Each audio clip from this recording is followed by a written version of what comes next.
Bonsoir, bonsoir, j'espère que vous allez bien ce lundi 16 septembre. Je profite d'une petite soirée au vert après une grande journée parisienne de formation et de cours particuliers pour un tout petit point rapide sur l'organisation, les plannings, les cours. Donc, à partir de la semaine prochaine, je reprends le rythme d'être tous les lundis matins à 9 h chez Banda Yoga pour un cours collectif de yoga du visage, respiration, posture, de 9 à 10 les lundis matins. Ensuite, les cours particuliers sont complets jusqu'au mois de décembre, mais je viens d'ouvrir le planning de cours à partir du mois de janvier 2025. Et comme toujours, si jamais vous réservez un rendez-vous et que vous souhaitez être prévenu d'une annulation en amont pour avoir un rendez-vous plus tôt, n'hésitez pas à me l'écrire en commentaire lorsque vous réservez votre rendez-vous. Donc pour l'instant, je n'ai mis que les rendez-vous sur Paris. J'ouvrirai un petit peu plus tard le planning de rendez-vous en ligne.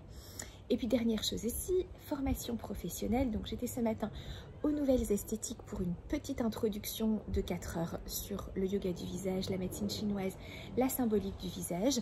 Et la grande formation centrale à sa prochaine édition du 21 au 23 octobre. Alors d'habitude c'est 4 jours, là elle est sur 3 jours. Non pas que le programme ait changé, mais j'ai simplement allongé les journées à la fois pour que ce soit plus facile par rapport à la salle et plus facile par rapport aux élèves. Comme ça il y a moins de frais d'hôtel, etc. pour celles qui viennent spécialement sur Paris pour la formation.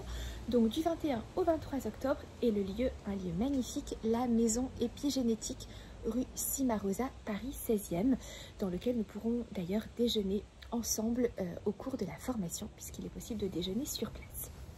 En termes de date de formation, certains d'entre vous m'ont demandé si j'avais prévu les dates pour 2025.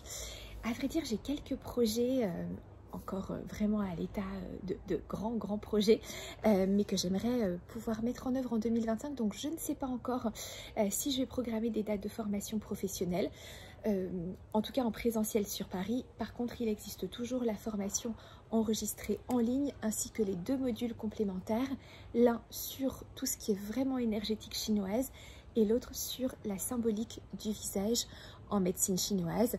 Donc la symbolique, par exemple, ce qu'on a vu ce matin en Nouvelles Esthétiques, c'est l'interprétation des rides qui parfois, bien sûr, peuvent avoir une origine musculaire. Il y en a plein, des rides d'expression. Parfois, il y a des rides aussi qui n'ont pas nécessairement une origine musculaire. Donc par exemple, vous savez, il y a cette ligne horizontale, je crois qu'on en a déjà parlé dans un live qu'on peut avoir ici, au niveau du philtrum, et qui va souvent avoir tendance à se marquer beaucoup au moment de la préménopause et de la ménopause.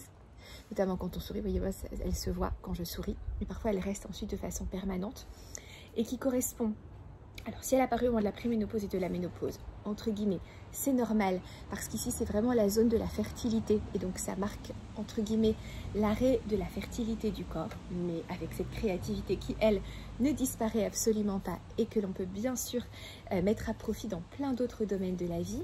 Et si on la voit apparaître plus tôt, elle va vraiment s'interpréter comme une déficience de la fabrication de chi à partir de la respiration, et donc une mauvaise respiration. Et ça me permet de faire le lien avec les 2 ateliers magnifiques que j'ai co-animé avec Yuki Shina, maître de Zen Kokyo au Japon, qui est venu spécialement sur Paris pour animer ces 2 ateliers où nous voyons justement comment avoir une bonne posture et une bonne respiration pour favoriser à la fois l'éclat de notre visage et un bon équilibre hormonal. Ce sont les 2 thèmes des 2 ateliers qui peuvent être commandés en replay. Je crois que je vous ai tout dit. Dernière petite chose, que j'ai oublié, je serai normalement en live demain avec Enasan, la japonaise, que vous connaissez bien maintenant, créatrice du Face Pointer, qui est à Paris cette semaine. Et donc nous serons chez Bijou pour un petit live sur les outils Face Pointer, etc. et pour répondre à vos questions si vous en avez. Très belle soirée, à demain.